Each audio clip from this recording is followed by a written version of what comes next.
हनुमान जी ने कहा कि मैं भक्ति को प्राप्त करने के लिए जा रहा हूँ, इसलिए भक्ति माँ है।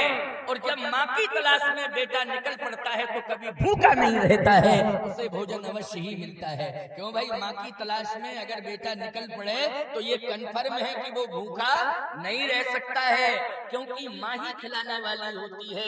इसलिए बेटे का पेट अगर भरता है तो माँ के सामने भरता है, माँ के हाथों से दिए हुए भोजन से ही भरता है। बोलो, माँ अगर अपने हाथ से भोजन कराती है तो कितनी बढ़िया तुष्टि पुष्टि संतुष्टि मिलती है। इसलिए होटल के भोजन में और घर के भोजन में बहुत अंतर है। अगर 1 महीने लगातार माँ के हाथ का भोजन करोगे तो चेहरा देख लेना, आप दर्पण से चमकता हुआ दिखाई देगा। और 1 महीना आप होटल पर भोजन कर लेना और फिर अपना चेहरा देखना, बहुत अंतर आएगा। बोलो, आएगा कि नहीं? क्योंकि माँ जब बेटे को भोजन खिलाती है उसका संबंध दिल से होता है, और होटल वाले भोजन कराते उनका संबंध दिल से होता है। क्यों भाई? बिल से। इसलिए दिल में और बिल में बहुत अंतर है, जमीन आसमान का अंतर है। इसलिए मैं कहता हूं कि माँ की तलाश करोगे तो भूखे नहीं रहोगे, और मैं कहता हूं कि माँ का सम्मान करोगे और माँ का आशीर्वाद लेकर के जाओगे तो दुनिया में कहीं भी तुम विफल नहीं होगे, सफल होते रहोगे प्यारे। न तुम्हें कभी ऐसा चांस मिलेगा कि एक दिन भूखे रह गए, नहीं नहीं नहीं, हर रोज भोजन मिलेगा। न कभी तुम्हें ये अभाव रहेगा कि हमें छाया नहीं मिल रही है, माँ ने हाथ रख दिया है तो हर जगह छाया है, माँ के वरद हस्त की छाया है तो हर जगह छाया है। और माँ ने अगर भोजन करा के भेजा है तो बेटा कभी भूखा नहीं रह सकता है। इसलिए आज हनुमान जी महाराज जा रहे हैं तो माँ की तलाश में जा रहे हैं। हनुमान जी ने कहा कि लेकर के कुछ नहीं जाऊंगा, माँ ही खिलाएगी, माँ के पास सब इंतजाम है।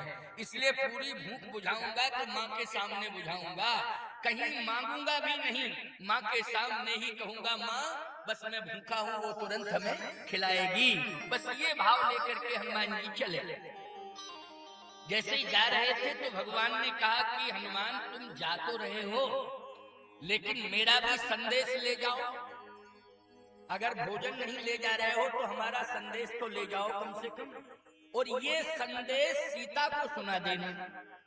हनुमान जी ने कहा, आज शनिवार भी है ना, आज क्या शनिवार है ना, बहुत अच्छा दिन है, मंगल से कथा शुरू हुई और शनिवार को विश्राम हो रही है, मेरा भी कुछ समाचार ले जाओ। अगर सामान नहीं ले जा रहे हो तो समाचार ले जाओ। हनुमान जी ने कहा, आप समाचार दे दीजिए, मैं समाचार दे दूंगा। भगवान ने कहा, समाचार ये है, बहु प्रकार तहि समझाए, बहु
इन दोनों का संवाद सुनाना, दोनों की चर्चा करना, बल और विरह। हनुमान जी बोले, प्रभु बल और विरह मैं तो नहीं सुना पाऊंगा। क्यों, तुम मेरे बल के बारे में नहीं जानते हो क्या? तुम्हें क्या मेरे बल पर संदेह है? हनुमान जी ने कहा, आप जैसा बलवान तो संसार में कोई है नहीं, लेकिन कोई भी पुत्र अपने पिता का बल अपने मुख से माँ को नहीं सुनाता है। क्यों भाई, कोई पुत्र जो है अपने पिता का बल क्या अपनी माँ से सुनाएगा कि माता जी तुम जानती नहीं हो पिताजी में कितनी ताकत है? तो माँ यही कहेगी बेवकूफा मुझे बता रहा है। याद रखना, प्रभु राम कह रहे हैं कहीं बल, मेरा बल सीता को सुनाना। क्या सीता जी को पता नहीं है कि कितना बल है? और शादी के पहले ही बल का पता चल गया था जब धनुष तोड़ा। मिथिला में जनकपुर में धनुष तोड़ा, 10,000 राजा जो है छू नहीं पाए, और राम जी ने तैंचन राम मध्य धन तोड़ा, क्षण में ही तोड़ दिया। तो बोलो सीता जी ने बल तो पहले ही देख लिया ना कितना बल है। लेकिन आज जो है प्रभु राम कह रहे हैं कि मेरा बल बताना, परंतु हनुमान जी तो अपने को पुत्र मान रहे हैं। हनुमान जी ने कहा कि मैं पुत्र हूँ, मैं बल का वर्णन नहीं कर पाऊंगा, क्योंकि कभी भी पुत्र जो है अपनी माँ से अपने पिता के बल का वर्णन नहीं करता है। तो भगवान राम ने कहा विरह, कहे विरह तो और नहीं कहूंगा। क्यों भाई, कोई पिता ये कहेगा अपने पुत्र से कि माता जी से कह देना जब से तुम आई हो तब से पिताजी रात दिन रोते ही रहते हैं, ना कुछ खाते हैं ना सोते हैं, रोते रहते हैं। हनुमान जी ने कहा सरकार ये बात तो मैं नहीं कह पाऊंगा। इसका मतलब ये है क्या भगवान ने हनुमान जी को पुत्र नहीं माना? हो सकता है नहीं माना, वो संत माना हो, ये संत है। और संत का और भगवंत का बराबरी का नाता होता है। क्यों भाई, संत का और भगवंत का बराबरी का नाता होता है कि नहीं होता है? जल्दी बोलो। तुलसी का लक्ष्मी जी का बराबरी का नाता है। लक्ष्मी जी का और तुलसी जी का बोलो है बराबरी का नाता कि नहीं? क्योंकि वो भी विष्णु प्रिया है और तुलसी भी विष्णु प्रिया है और लक्ष्मी जी भी विष्णु प्रिया है, इसलिए बराबरी का नाता है कि नहीं? ऐसे संत और भगवंत इन दोनों का बराबरी का नाता होता है, एक दूसरे के पूरक हैं। तो ऐसा लगता है कि प्रभु राम ने हनुमान जी को संत माना है लेकिन पुत्र नहीं माना। लेकिन हनुमान जी कहते हैं मैं संतवंत नहीं बनना चाहता हूं, मैं तो पुत्र बनना चाहता हूं, मुझे नहीं बनना है संत। संत बनने में घाटा है और पुत्र बनने में फायदा है। क्यों, भगवान के पुत्र बन जाए तो फायदा ही फायदा है कि नहीं? और संत बनने से क्या फायदा? प्यारे, हम लोग संत लिखने में संकोच करते हैं, दास लिखने में प्रसन्नता व्यक्त करते हैं। क्यों भाई, अगर दास लिख जाए ना नाम के बाद में तो बहुत खुश होते हैं, और संत लिख जाता है तो संकोच आ जाता है कि चलो कोई बात नहीं है, आपकी श्रद्धा है, आप कह रहे हो, लेकिन दास लिख जाए तो आनंद आ जाता है। और अगर दासानुदास कह दिया जाए तब तो गजबई आनंद आ जाता है। हनुमान जी ने कहा कि मैं पुत्र बनना चाहता हूं, लगता है कि मुझे जो है संत माना है, पुत्र नहीं माना। हनुमान जी ने कहा सरकार ये तो नहीं हो पाएगा, मैं विरह की बात नहीं कह पाऊंगा और न ही मैं बल की बात कह पाऊंगा। भगवान ने कहा तो फिर क्यों जा रहे हो? जब मेरा संदेशा नहीं सुना सकते हो तो क्यों जा रहे हो? किसी दूसरे को भेजूं? हनुमान जी बोले नहीं जाऊंगा तो मैं ही। भगवान ने कहा कि तुम जाओगे तो फिर मेरा संदेशा लेके क्यों नहीं जा रहे हो?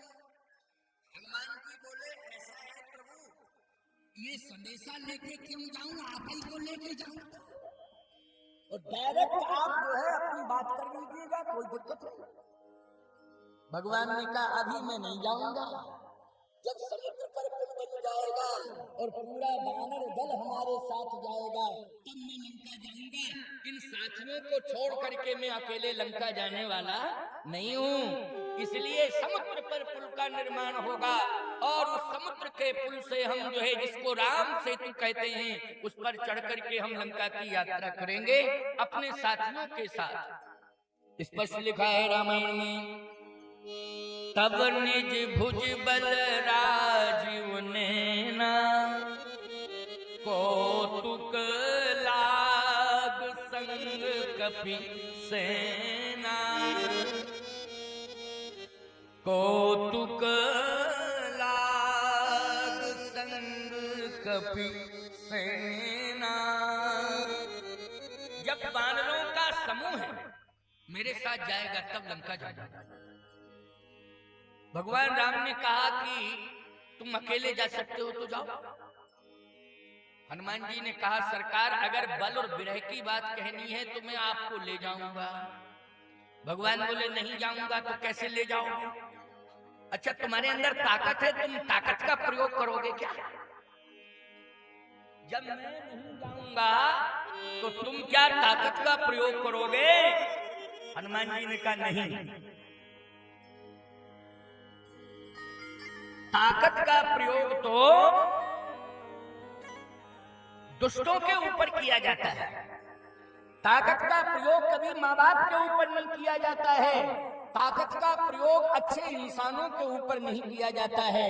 जो दुष्ट होते हैं ना उनके ऊपर ताकत का प्रयोग किया जाता है। प्रभु आप तो आप ही हैं, आप पिता नहीं, आप तो परम पिता है।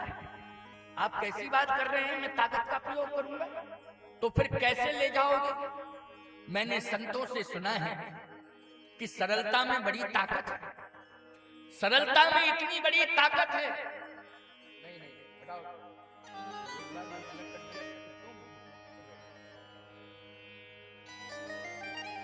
सरलता में बड़ी ताकत है। मैं पूछ रहा हूं आपसे, यदि आप सरल हो तो इंसान की बात छोड़ो, भगवान भी आपके वश में। बोलो है वश में कि नहीं? क्योंकि सरलता से ही भगवान मिलता है, ताकत से नहीं मिलता है, जोर जबरदस्ती से भगवान नहीं मिलता है। भगवान तो संपत्ति आपको भले ही किसी ताकत से मिल जावे, लेकिन भगवान की भक्ति तो सरलता से ही प्राप्त हो सकती है, कभी ताकत से नहीं, शक्ति से नहीं, सरलता से। इसलिए भक्ति का अर्थ है सरल होना। हनुमान जी ने कहा कि नहीं नहीं प्रभु, हम तो विनम्र प्रार्थना करके ले जाएंगे। आप कैसे ले जाओगे? यही कही नाय सवन कहूं माथा, यही कही नाय सवन कहूं माथा, ओ चले हरस ही धर रघुनाथा। हरस ही धर रघुनाथा यानी भगवान को हृदय में रख लिया। भगवान ने कहा अच्छा तुमने रख लिया, लेकिन मौका मिलेगा तो हम तुम्हारे हृदय से निकल के चले जाएंगे। हनुमान जी बोले बस यही तो मेरी सावधानी रहेगी कि मैं आपका ही दर्शन करता रहूंगा, मेरी निगाह आप पर ही रहेगी, आपके अलावा मैं इधर उधर देखूंगा ही नहीं। इसलिए बार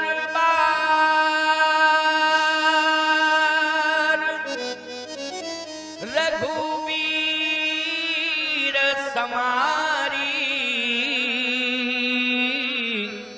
उत्तर के पवन तने बल भाई।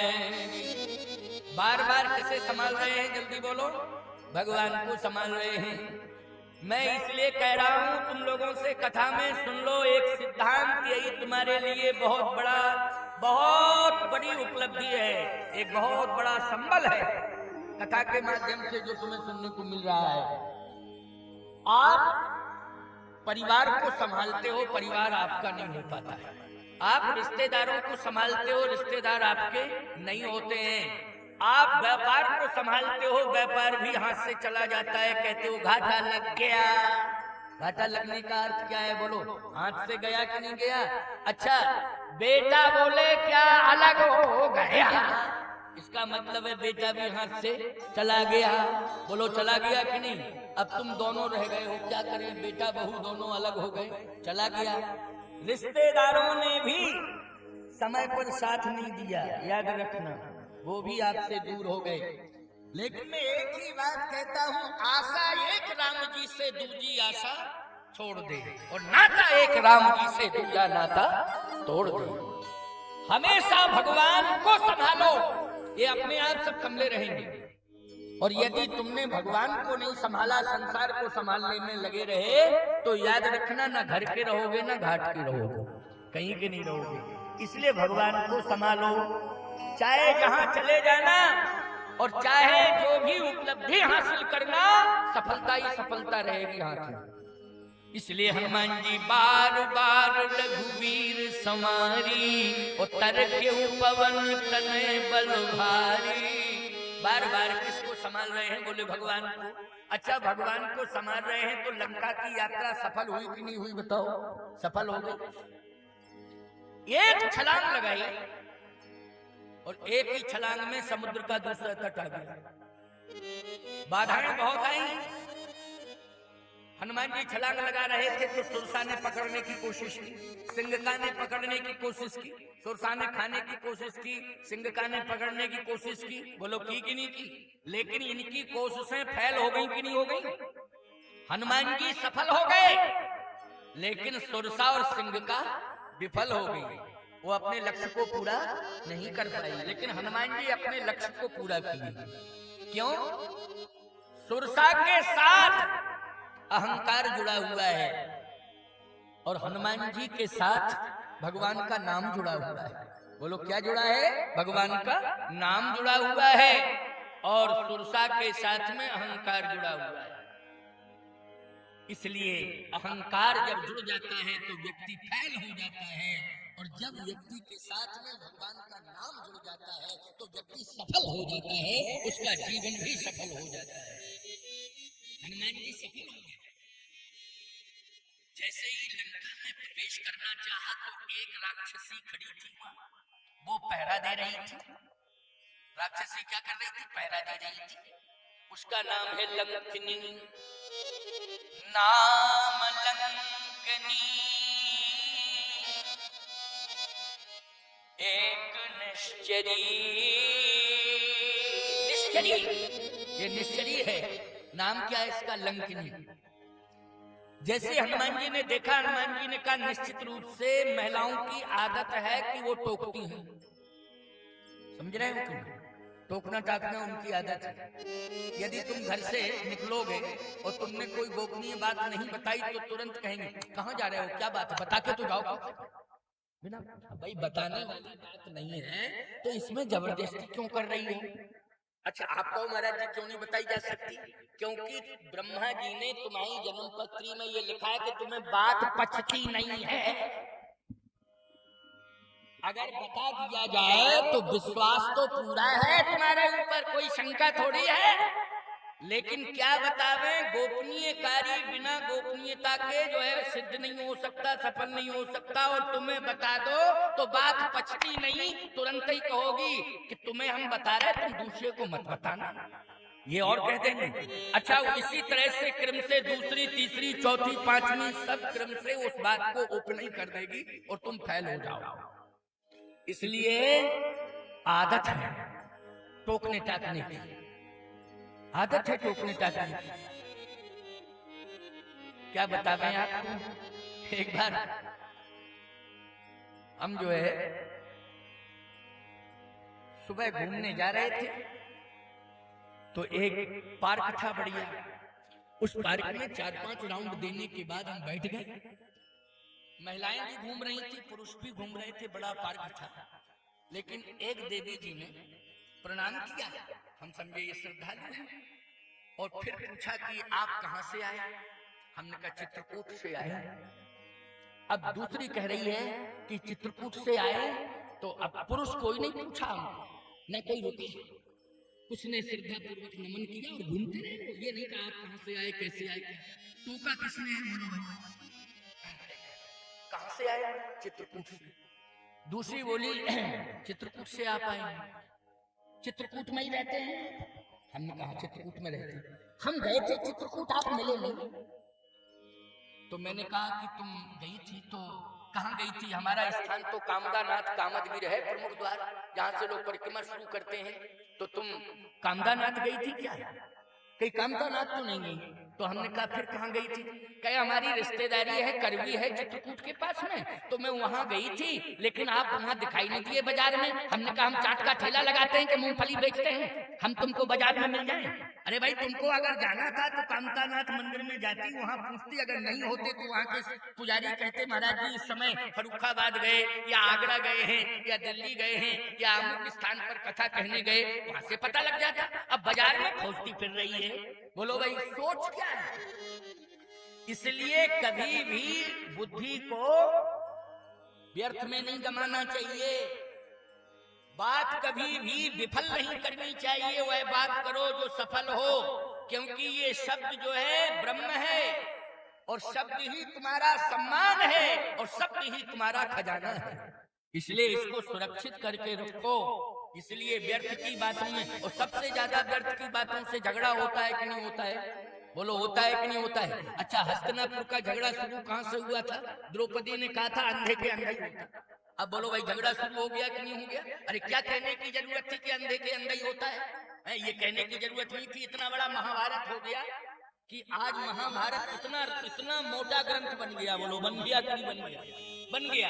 और क्या बतावे, रामायण सबके घर में मिलेगी, लेकिन महाभारत हो रहा है रामायण के अनुसार कुछ नहीं हो रहा है। हर घर में महाभारत हो रहा है, लेकिन रामायण के अनुसार कुछ हो ही नहीं रहा है। इसलिए हमेशा शब्द को संभाल के बोलना, बड़ी कीमत है शब्द की, इसलिए शब्द की कीमत को समझो। व्यर्थ में कभी भी नहीं बोलना, एक शब्द भी व्यर्थ का नहीं निकालना है। बड़ी कीमत है माताओं, तुम्हारे एक एक शब्द की बड़ी कीमत है। तुम्हारा सम्मान है इस धरती पर। तुम इतनी महान हो कि जहां अखिल ब्रह्मांड नायक निर्गुण निराकार ब्रह्म ने भी तुम्हारी गोद में बेटा बन करके स्नेह प्राप्त किया है, स्नेह प्राप्त किया है, वात्सल्य तुमने दिया है, उस ब्रह्म को वात्सल्य दिया है। इसलिए इस बात का ध्यान रखना है। आप देखो इतनी बड़ी घटना घटी अयोध्या में, मंथरा ने घटवाई। बोलो मंथरा ने, क्योंकि व्यर्थ की बकवास कर दी मंथरा ने। मंथरा जो होती है वो व्यर्थ की बकवास करती है। जहां पर एकता देखेगी परिवार में वहीं जाएगी और शब्द ऐसा बोलेगी, क्या कहेगी जानते हो? कमाए तुमरे वो खाए सबरे। ये क्या सिस्टम है? बोलो है मंथरा की नहीं? ऐसा उसने शब्द का विस्फोट किया कि पूरा राज्य तहस नहस हो गया। इसलिए मंथराओं से सावधान रहो। इस प्रकार की भाषा जो बोले कभी भी उनके पास नहीं बैठना चाहिए, उनको पास में भी नहीं आने देना चाहिए। इसलिए घर को बनाना है, घर को संभालना है।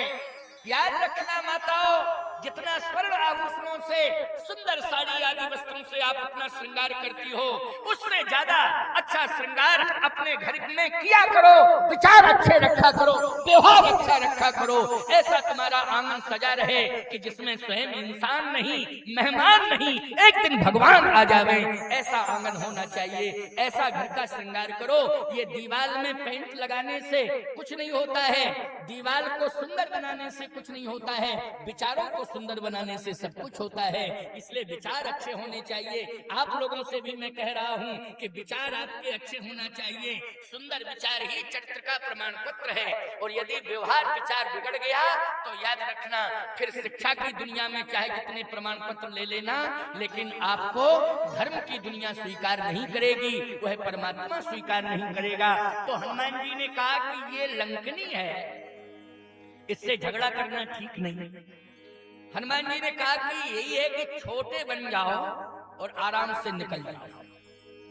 ये पहरा दे रही है, इसका काम है कि कोई प्रवेश न करे, लेकिन विवाद नहीं करना है, छोटा बनना है। हनुमान जी छोटे बन गए। मसक समान रूप कपीधरी, मसक समान रूप कपीधरी,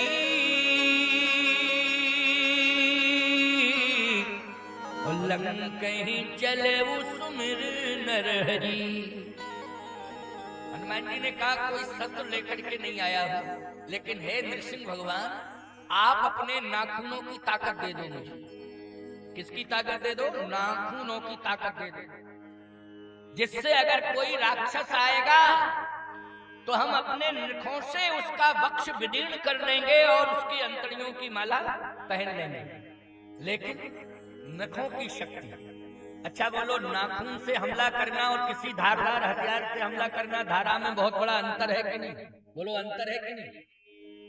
शस्त्र से, धारदार हथियार से वार करोगे, निश्चित रूप से कठोर दंड मिलेगा आपको।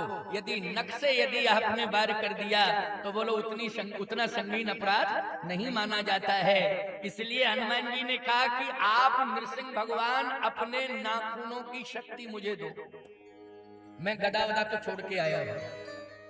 लंका ही चले सुमिर नर हरि। नर हरि का अर्थ है नृसिंह भगवान। इसलिए नखों की शक्ति मांगी है हनुमान जी ने। वैसे आपको बतावे, बानर के नख जो होते हैं ना, नख, वो बड़े शक्तिशाली होते हैं कि नहीं होते?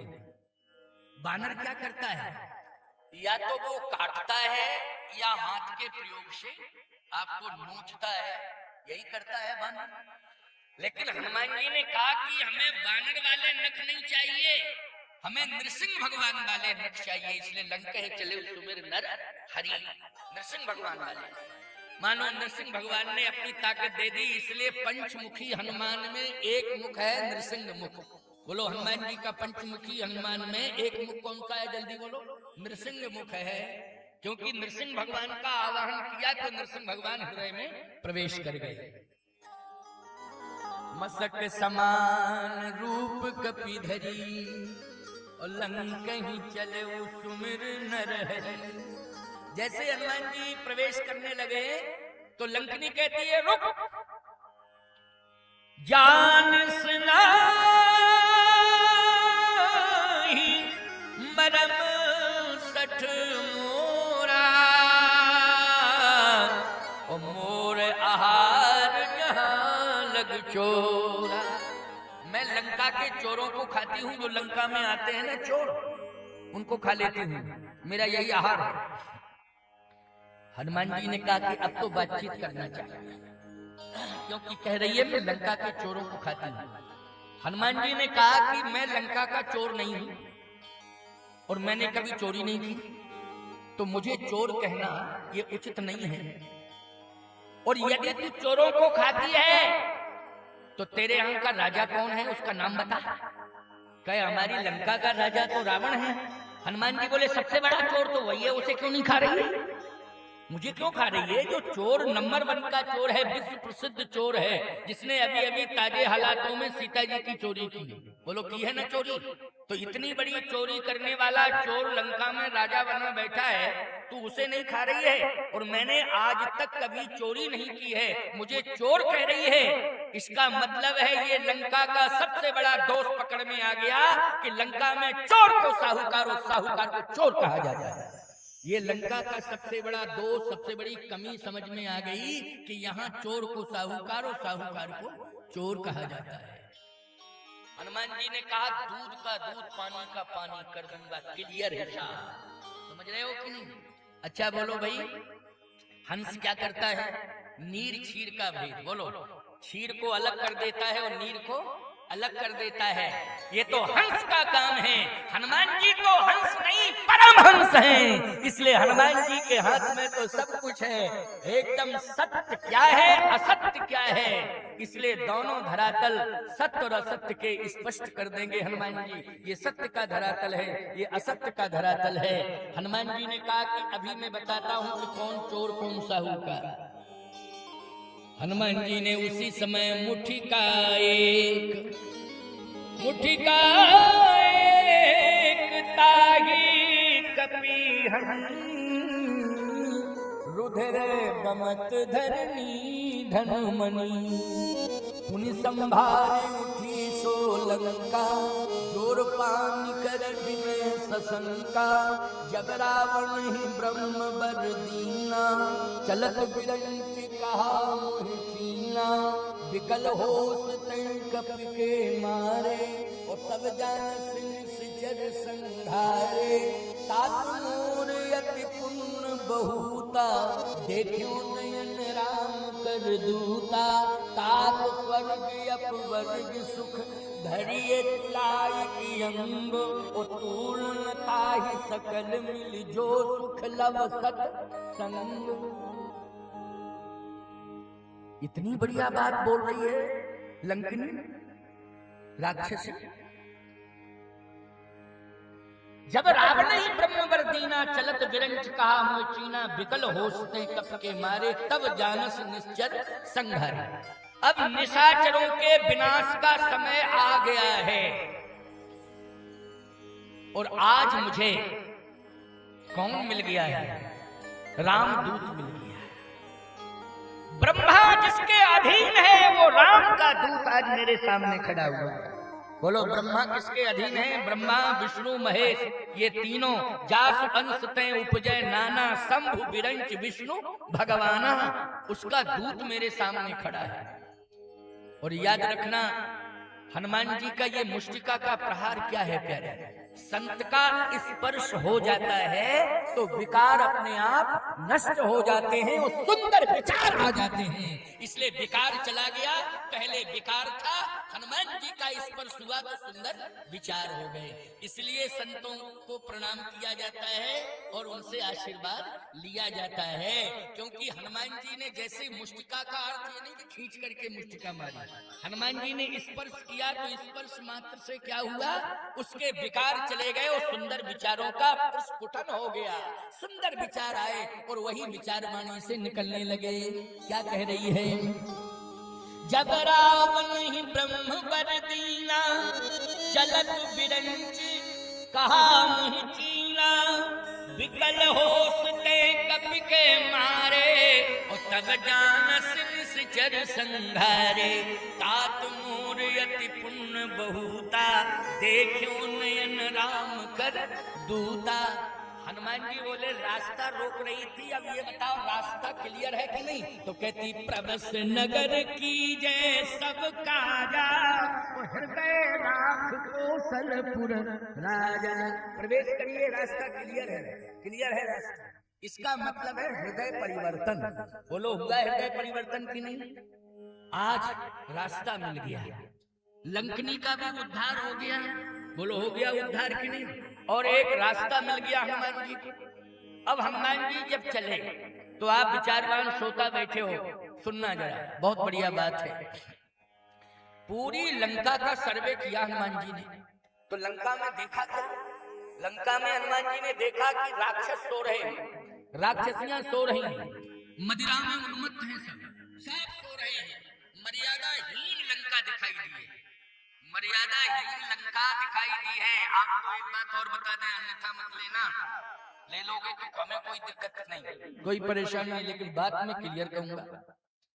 हनुमान जी महाराज दिन में ही पहुंच गए थे लंका, लेकिन प्रवेश किया है रात्रि में। ये दोहा प्रमाण दे रहा हूं, दोहे का प्रमाण दे रहा हूं, सुंदरकांड का दोहा है, जिसमें पहुंचने का समय दिन का है और प्रवेश करने का समय रात्रि का है। अच्छा ईमानदारी के साथ बताओ, नगर में दिन में ही, अपरिचित नगर में दिन में ही प्रवेश किया जाता है कि नहीं किया जाता? दिन में। अपरिचित नगर में कभी रात्रि में प्रवेश नहीं करना चाहिए, अपरिचित नगर में दिन में ही प्रवेश करना चाहिए। तो पहली बार लंका जा रहे हैं ना, पहली यात्रा लंका की हो रही है, लेकिन हनुमान जी ने रात्रि का इंतजार क्यों किया? इस पर समाधान ले लो। या तो रात्रि में पहुंचते तो अलग बात थी कि रात्रि हो ही गई थी, लेकिन दिन में ही पहुंच गए। आप कहोगे कैसे? पुर रखवारे देख बहु कपि मन कीन विचार। आप कहोगे राक्षसों को देख करके हनुमान जी ने विचार किया कि रात्रि में प्रवेश करें। नहीं नहीं, राक्षसों से हनुमान जी डरते नहीं हैं। हनुमान जी को किसी राक्षस की चिंता नहीं है। जब हनुमान जी भेष बदल सकते हैं तो दिन में भी तो भेष बदल सकते थे। बोलो भाई, अरे राक्षस पहचाने नहीं सकते थे, मसक समान रूप कभी धरी, छोटे से बन गए। अब राक्षस क्या समझेंगे क्या है? क्यों भाई, कोई भी कीड़ा एक यहाँ से निकल जाए तो आप क्या समझोगे कौन देवता निकल गया? भले ही वो देवी था, भेष बदल के गया, लेकिन तुम सब बता सकते हो? जब तुम शुद्ध इंसान नहीं बता सकते हो तो बेवकूफ राक्षस कहाँ से बता देंगे? क्यों भाई, उनके पास तो बुद्धि ही नहीं होती है, वो तो दैत्य हैं, राक्षस हैं। इसलिए हनुमान जी में ताकत है कि सूक्ष्म रूप धारण करके चले जाते दिन में, लेकिन नहीं, इंतजार कर रहे हैं रात्रि का। समुद्र के तट पर हैं, दोहा कितना अच्छा है, पुर रखवारे देख बहु, पुर रखवारे देख बहु, कपि मन कीन विचार, अति लघु रूप धरो निसि नगर करो पैसा। रात्रि में क्यों? हनुमान जी ने कहा कि अभी हम दिन में जाएंगे तो दिन में सभी लोग अपने दोषों को छिपा लेते हैं, दिन में अपने दोषों को सब छिपा लेते हैं, याद रखना, दिन में दोषों को छिपा लेते हैं, लेकिन रात्रि में सबके दोष प्रकट हो जाते हैं। याद रखना, रात्रि में, दिन और रात्रि का यही तो डिफरेंस है, यही अंतर है, यही अंतर है। तो सुनना बड़ी बढ़िया बात है, महत्वपूर्ण बात। बोलिए यज्ञ नारायण भगवान की जय, श्री हनुमान जी महाराज की जय, श्री हनुमान जी महाराज की जय। हाँ, ये मुकेश राजपूत जी आए हैं, सांसद जी। ये हमारे कामता नाथ जी हमेशा जाते हैं और परिक्रमा भी करते हैं, दर्शन करते हैं। कामता नाथ जी के बहुत भक्त हैं, चित्रकूट से बड़ा प्रेम है, खासतौर से कामता नाथ जी की परिक्रमा तो करते ही। और इन्होंने एक बात मुझसे बताई थी कि महाराज जी, कामता नाथ जी ने हमारी मनोकामना भी पूरी की है। आपने ही बताया था मुझे कि मैं कामता नाथ की परिक्रमा करता रहा, वहां जाता रहा, तो कामता नाथ जी ने हमारी मनोकामना पूर्ण की। तो ऐसे आपके लोकप्रिय सांसद, जनप्रिय सांसद श्री मुकेश राजपूत जी आए हैं, मैं आशीर्वाद देता हूँ। आपको बहुत बहुत आशीर्वाद है। जय।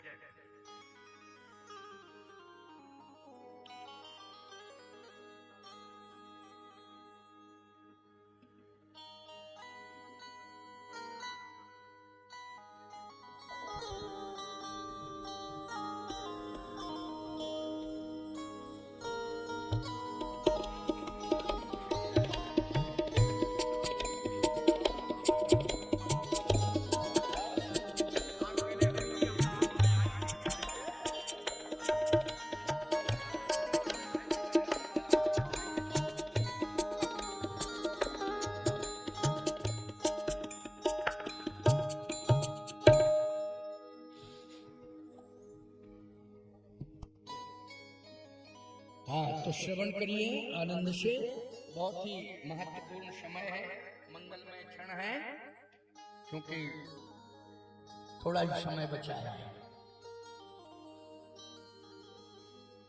बोलिए श्री मंगला गौरी माता की जय, गंगा माता की जय, श्री गौ माता की जय, सब संतन की जय, जय जय सीताराम।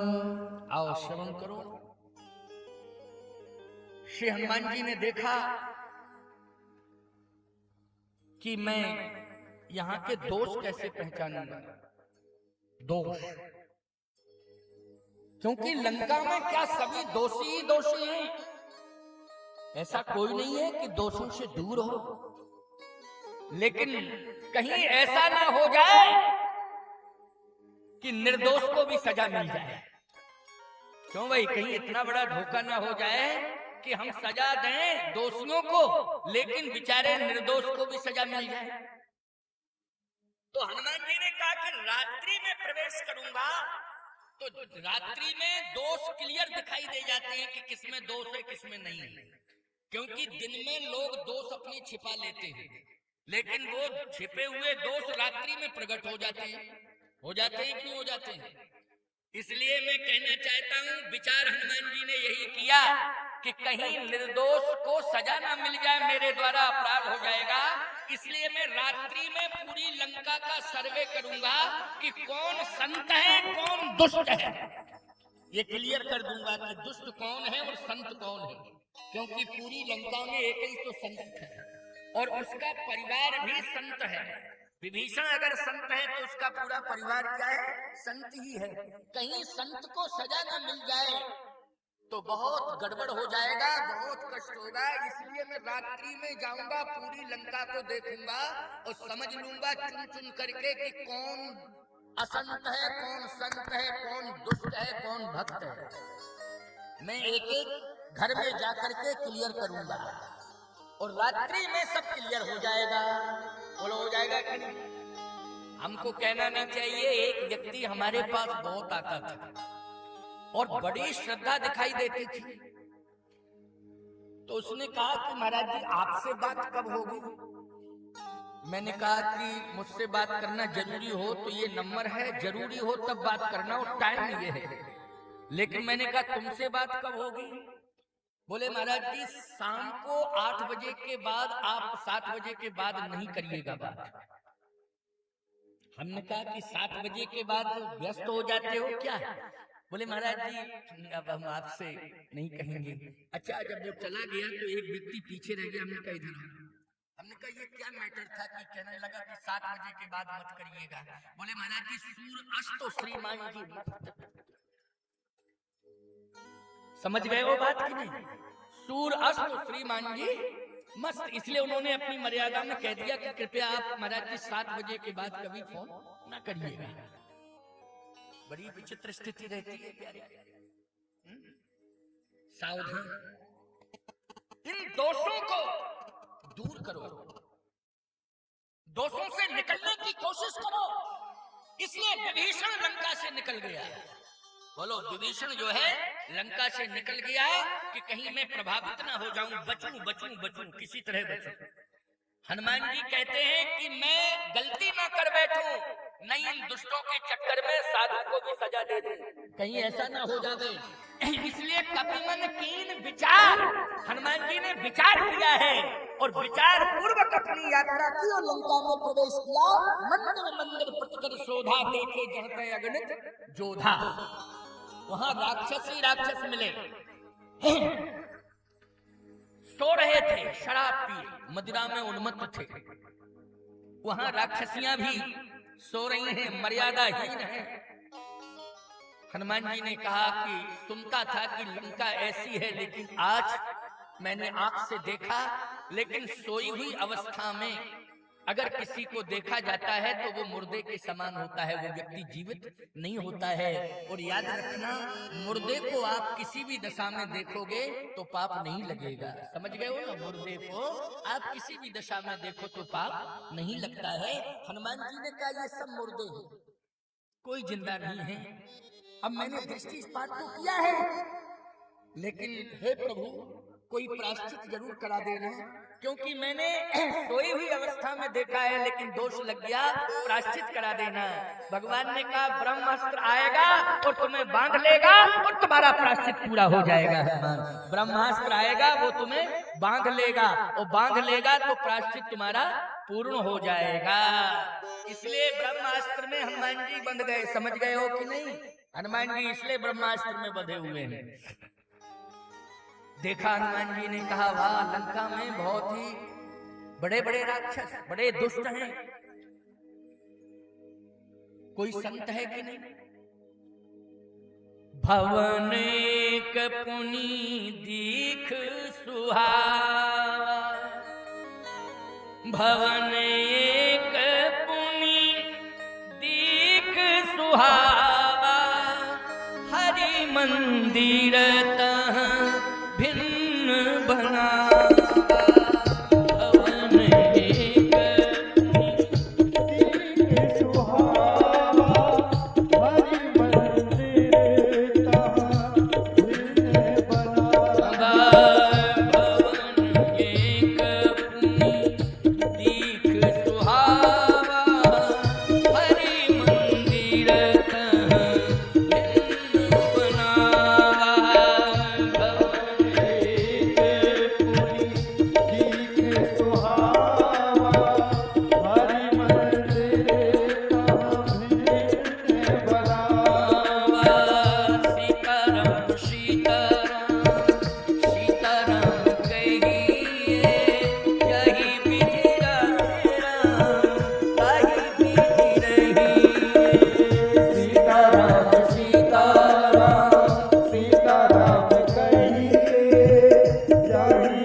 इसका मतलब यह है कि मेरी जिंदगी सीताराम के हवाले है।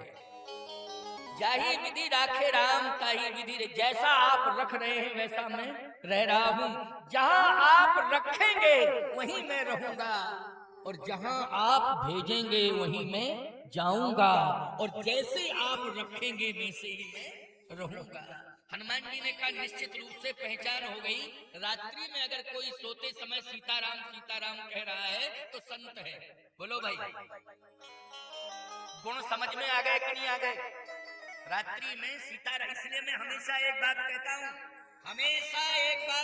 हूँ, कि सोने के पहले सीताराम सीताराम सीताराम राम राम राम राम कह के सो जाओ। ये हमेशा मैंने बात कही, हर मंच पर कहता हूँ कि राम राम राम राम सीताराम सीताराम राम राम कह के सो जाओ, और जब जागो तो राम राम राम राम सीताराम सीताराम राम राम कह के जागो। विभीषण जी यही करते हैं। रात्रि में स्वप्न भी भयंकर आते हैं। ऐसे स्वप्न आते हैं कि कोई ट्रेन की पटरी पर सो गया, कोई हावड़ा के पुल से कूद गया। क्यों भाई, ऐसे स्वप्न आते हैं कि नहीं आते हैं? ये भयंकर स्वप्न आते हैं, और इन स्वप्नों को देख करके आपका दिन खराब हो जाता है। रात्रि में स्वप्न गलत देखा और दिन पूरा बेकार हो गया। लेकिन राम राम कह करके सोओगे तो कभी गलत स्वप्न नहीं आएगा प्यारे, नींद भी अच्छी आएगी और रात्रि भगवान संभालेंगे। और एक गारंटी के साथ बात कह रहा हूं, अगर आप रात्रि में सो रहे हैं तो याद रखना रात्रि आपकी है, लेकिन सवेरा आपके हाथ में नहीं है, सवेरा परमात्मा के हाथ में है। जब वो जगाएगा तभी तुम जाग पाओगे, वरना सोते ही रह जाओगे। इसलिए राम राम कह करके रात्रि राम जी के हाथ में सौंप देना और कह देना प्रभु आप ही मुझे जगा देना। तो राम राम कहने का मतलब है कि राम ही तुम्हें जगा रहे हैं। राम राम राम राम कह करके जाग जाना, रात्रि तुम्हारी सुखद होगी, सुखद होगी। किसी भी प्रकार के कोई गलत स्वप्न नहीं आएंगे, कभी भी कोई तुम्हारे ऊपर हमला नहीं कर सकता है, क्योंकि जिंदगी की डोर सौंप हाथ दीनानाथ के, महलों में राखे चाहे झोपड़ी में वास दे। धन्यवाद निर्विवाद राम राम कहिए, चाहे विधि राखे राम ताही विधि रहिए। तो विभीषण जी राम राम सीताराम राम राम। हनुमान जी ने कहा बस सज्जन मिल गया, सज्जन मिल गया। लंका निश्चर निकर निवासा, यहाँ कहाँ सज्जन करवासा। मन वह तरक करे कपी लागा, तेही समय विभीषण जागा। राम राम तहि सुमरन कीना, हरस हृदय कपि सज्जन चीन्हा। यही सनहट करी हो पहचानी, साधु ते होयन कारज हानि। हनुमान जी ने कहा संत मिल गया। दीवाल से कान लगाए तो दीवाल से आवाज आ रही थी, श्री राम जय जय राम, श्री राम जय राम। याद रखना उस भवन की दीवार राम राम बोल रही थी। समझ गए हो ना, भवन की दीवार राम राम बोल रही थी। आज तुमने दीवालों को गड़बड़ कर दिया। राम राम तो लिखा नहीं, कुत्तों से सावधान। क्यों भाई, राम राम तो लिखा नहीं, दीवालें खराब कर दी तुमने। दीवाल क्या बोलेगी राम राम जब राम का नाम नहीं लिखा है, ऊट पटांग और लिख दिया। प्रवेश ही द्वार पर, अच्छा बोलो प्रवेश द्वार पर राम राम लिखना चाहिए कि कुत्तों से सावधान? ये कोई अच्छी बात है? देखो एक बात बता दें, कुत्ता एक जीव है। चलो तुम पाल रहे हो, बिल्ली भी घर में आ जाती है तो रोटी का टुकड़ा उसे भी दिया जाता है, दिया जाता है ना, कुत्ते को भी दिया जाता है। लेकिन याद रखना, घर के बाहर कुत्ते को रोटी दी जाती, तुम घर के बाहर गाय को रोटी दे रहे हो। गाय को घर के अंदर पूजा करके रोटी खिलाओ और कुत्ते को घर में मत घुसने दो, बाहर रोटी दे दो। और गाय यदि दरवाजे पर आ जाए तो कोशिश करो कि हम बाहर नहीं अंदर आ जाए हमारे, समझ गए हो? चरण पड़ जाए। क्या पड़ जाए? चरण। कि घर भर में कुत्ता बिल्ली घूमते फिर रहे, उनके चरण पड़ने से क्या हो जाएगा? तुम्हारा आचरण अच्छा हो जाएगा क्या? गाय का चरण पड़े, संत का चरण पड़े, बोलो भाई, तब तो कल्याण है। लेकिन मैं कहता हूं आपसे कि कुत्ता हर घर हर कमरे में घूम रहा। अच्छा, और लाइफ हुआ साबुन से नहवाया जा रहा, कुत्ते को साबुन से नहवाया जा रहा है? सोचो जरा। खबरदार, गाय का स्थान घर के अंदर होना चाहिए, कुत्ते का स्थान घर के बाहर होना चाहिए। और ये कभी मत लिखना कि कुत्तों से सावधान, ये बहुवचन है। एक कुत्ता पाले हो और लिख रहे हो कुत्तों से सावधान। जब एक ही कुत्ता है तो कुत्तों क्यों लिख रहे हो? इसका मतलब इस घर के अंदर कुत्ते कुत्ते रहते हैं, कोई इंसान नहीं रहता। विचार करो, बुद्धि खराब हो गई है, इसलिए विचार करो, सावधान हो जाओ। अपने प्रवेश द्वार पर सीताराम लिखो। अगर तुम नहीं मिल पाए तो दरवाजा तो कहेगा राम राम सीताराम, बोलो। दरवाजा तो कहेगा, घुसने वाला क्यों भाई तुम नहीं मिल रहे हो, तो कम से कम वो दीवार तो कहेगी राम राम सीताराम। और कुत्ता भाऊ भाऊ भाऊ भाऊ, कुत्ता क्या करेगा बोलो? यही करेगा।